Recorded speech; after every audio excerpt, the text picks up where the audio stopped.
Bora para o segundo episódio de Desconjuração. Dessa vez eu vou fazer o Kaiser, ou César, ou até Chaminé se você preferir. Porque sinceramente nesse episódio ele brilhou, entendeu? Ele e a Eren brilharam, mano. Kaiser, o nosso incrível 12/12, só apanha pro objeto. Tanto que nesse episódio ele quase apanhou também, né? Aquele carro lá quis matar ele. Mas falando sério agora, no último episódio a atriz foi atacada por um monstro. No finalzinho dela, e é isso que eu tô falando. Novamente vejam as lives. Porque a conversa da atriz sobre o episódio foi muito legal, tipo... E ela tava realmente muito preocupada com a personagem dela, se ela ia continuar viva ou não. Porque realmente finalizou de uma forma como se ela fosse morrer, entendeu? E aí quando começou o episódio em si, o Tristan já foi pra cima dela pra salvar ela, empurrou ela e virou o alvo do ataque. Aí nisso teve todo um rolê de todo mundo atacando o monstro enquanto o monstro tava devorando ele. Aí veio a Eren, deu um puta tiro de 12 nele que explodiu metade do corpo dele com um diálogo foda. E depois veio o Kaiser começar a brilhar, né? O Kaiser pegou e começou a vasculhar nas coisas dele, na mochila dele, porque ele é um cara que tá sempre com queimadura, tá sempre machucado. E aí nisso ele foi ver se ele tinha algum kit de primeiros socorros de queimadura pra conseguir ajudar o Tristan. E nisso ele conseguiu. E ele mandou um extremo na hora de curar ele. E depois disso ele simplesmente deixou tudo de lado e começou a distribuir headshot pra todo quanto é canto. Se eu não me engano foram 5 kills, ele saiu matando todo mundo, velho. E sem falar que o Kaiser é um ótimo intimidador. Chegou botando banca nos caras e botando medo, vai pra parede, vai pra parede.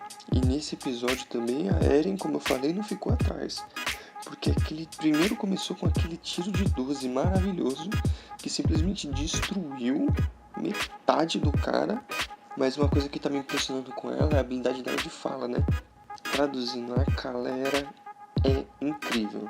Ela fala bem pra caramba, ela se expressa bem, tá transparecendo muito na personagem dela.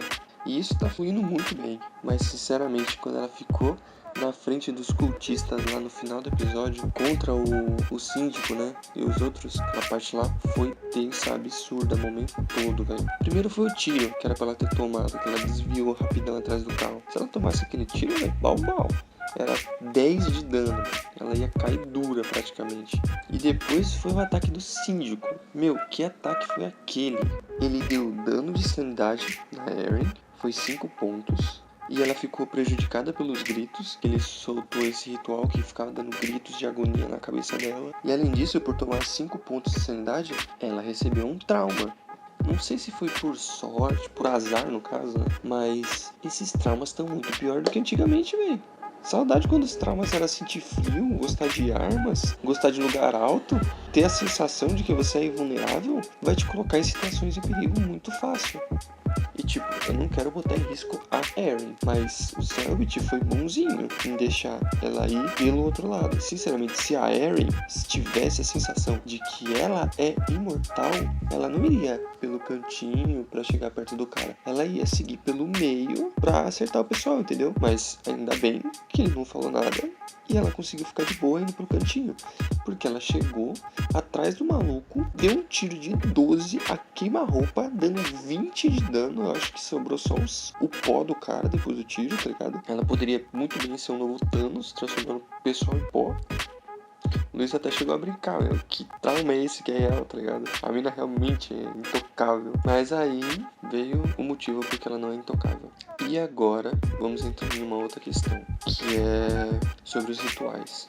Ela foi alvo de um ritual do síndico Sidney e ela chegou a tomar 10 de dano. Pela conversa que foi falada em live, ela tomou o dano máximo do ritual. Ou seja, o dano máximo dele é 10. Eu estava refletindo sobre isso esse dia porque é o seguinte: é possível os players aprenderem a fazer ritual, só que eu não acho viável, porque apesar de muita gente achar que eles estão fortes, eu acho que ele não está forte o suficiente, entendeu? Porque até onde eu entendi, quando é feito esse ritual cultista, você lança o dado como se fosse mesmo dar o dano, ou seja, pode tirar um ou pode tirar 10. Eu posso estar errado afirmando isso, mas na minha concepção, eu acho que realmente seja assim.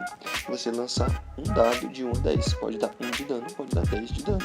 Só que as armas já dão mais danos do que o ritual. E pelo que me aparenta, o ritual ele vai custar, primeiro, sangue, que é para poder conseguir fazer o ritual ocultista. E segundo, eu acho que você perca também um pouco de sanidade fazendo aquele ritual, porque realmente você está fazendo um ritual ocultista. Você tem que perder sanidade por isso. Não me parece nem um pouco viável.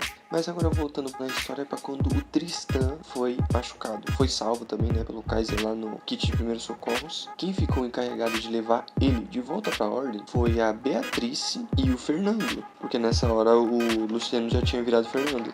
E teve todo um diálogo muito top, que expôs muito a vida do Luciano / Fernando. E sinceramente, antes de eu assistir o primeiro episódio e tal, teve algumas coisas que vazaram sobre esse personagem. E nisso eu fiquei sabendo que o personagem do Luiz era homossexual. Isso antes de eu saber que existiam 2 e tal. Então essa informação eu já tinha antes de tudo. Eu achei meio estranho, porque eu pensei, por que do nada simplesmente colocou um cara homossexual? Eu acho que não faz muito sentido, seria meio que... Lógico, é bom pra diversificar e tal, pra deixar algo mais amplo.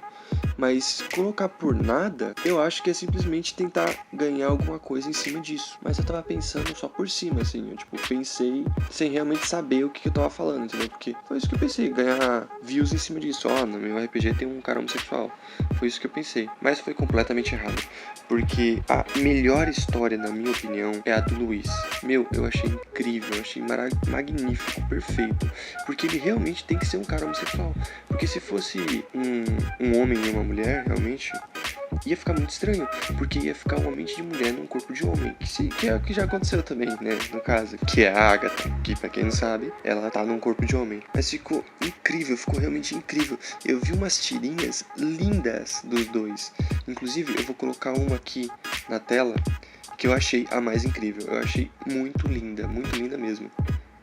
A relação dos dois tá incrível, tá incrível. Eu esperava muito menos, tá ligado? Eu achava que seria algo ralo. Mas, cara, tá profundo o negócio. Uma coisa que eu não vi em lugar nenhum. Foi muito criativo e muito necessário. Já é pra mim o melhor casal que pode ter na série. Quero saber muito mais sobre o passado dos dois e tô esperando muita coisa quanto a isso. E os créditos estão na imagem. E nesse episódio, como eu realmente estava falando, ele foi junto com a Beatriz. E a Beatriz se mostrou outro personagem, entendeu? No primeiro episódio, ela estava muito calma, muito retraída, muito na dela. Nesse episódio já é completamente diferente. Ela tá falando pra caramba, ela tá conversando, ela tá interagindo, sem sair da personagem dela. É isso que eu tô achando que foi o mais incrível. Ela manteve a mente da personagem dela, o jeito da personagem dela, tudo, só que um pouco mais participativa, entendeu? E isso daí não tá vindo só da Beatriz, esse fato de se expressar mais e tal. Tá vindo de todos os personagens, porque teve muitos diálogos expositórios sobre os personagens nesse episódio. Tipo, a Beatriz conversou bastante, o Luiz foi o que mais falou. Eu prefiro falar Luiz, porque eu sempre esqueço se é o Fernando, se é o Luciano que tá na cena. Então, pra deixar mais prático, eu tô falando do Luiz, porque 2 personagens é um pouco difícil de lidar. Não sei até como é que ele lida com isso com tanta naturalidade, porque ele realmente parece que ele tá em casa, tá ligado? Ele faz com perfeição. Não se confundiu em nenhum momento. Quando faz a troca, ele realmente faz a troca. Você percebe que ele muda completamente de figura. Mas voltando ao assunto, outras pessoas que estavam conversando bastante também. Foi o Kaiser, que a gente conseguiu perceber também mais informações sobre ele. O fato de ele ter mudado de nome também foi exposto. Que é alguma coisa que realmente faz um pouco de sentido para o César. Porque é o seguinte, é um cara muito na dele, muito quieto. E não se relaciona com muitas pessoas, entendeu? E aí quando ele finalmente interage com outras pessoas, que foi no Segredo da Floresta, ele perde os maiores amigos dele, que é o pai dele, que sempre ajudou ele, que sempre teve do lado dele, que foi o maior motivo da dor dele, e no final que foi o Thiago, que é um amigo que compartilhou muitas emoções com ele. Muitas vezes estava só o César e o Thiago, e eles sempre se ajudaram. O Thiago salvou a vida do César mais de uma vez, e tipo, as pessoas que ele mais se relacionou morreram, e ele não quer mais se relacionar com ninguém pra não ter mais essa dor, que ele realmente já tinha falado isso. Eu gostaria de ser egoísta o suficiente pra ficar no seu lugar, mas eu te respeito e deixo você fazer isso. Que é o que ele falou pro Thiago quando ele queria fazer as marcações. Se não me engano, foi na cena. Mas isso não é o caso. O que quer dizer é que ele prefere que ele se machuque, mas não porque os outros não se machuquem, mas porque ele não sinta a dor de ver os outros se machucando. E isso tá se refletindo agora no Desconjuração, porque ele mudou de nome para que as pessoas não chamem ele de César, para ele não se sentir amigo de outras pessoas, entendeu? Não compartilhar sentimentos com outras pessoas, porque ele sabe que pode acontecer da outra pessoa morrer e ele sentir essa dor de novo. Ele ainda se mantém como Kaiser, mas eu não sei em quanto tempo isso vai durar, porque pelo que aconteceu lá, pela conversa que teve, não parece que vai durar muito. E esse daqui foi o segundo episódio, né? Falando sobre o segundo episódio de Ordem Paranormal. E assim que ficou o desenho do César, do Kaiser, do Chaminé. Pode escolher o nome que você quiser. Até rimou. Pessoal, eu tô muito feliz de estar fazendo essa série, mesmo que até agora, nesse momento, ninguém tenha visto. Isso tá ajudando demais comigo, com quarentena e tudo. Eu tô tendo que trabalhar mesmo assim. E tá um negócio muito chato, eu tô ficando louco porque eu tenho que sair pra trabalhar, mas eu não posso sair pra fazer qualquer outra coisa. Tá difícil aguentar e eu tô perdendo sanidade, digamos assim. Tô tendo que rolar um teste de sanidade todo dia. Mas fazer esse canal tá me auxiliando demais, tá muito bom. E eu gostaria de, caso você que esteja aqui vendo o vídeo, deixa um like pra mim, por favor. Vai me ajudar ainda mais, vai me deixar mais feliz ainda. Deixa um comentário, vamos conversar, que eu quero, o principal que eu quero é conversar com quem tá vendo esse vídeo. Por favor, comenta pra gente bater um papo legal. Se puder se inscrever no canal também, ia ficar muito feliz mesmo. E muito obrigado, pessoal. Tchau, beijos.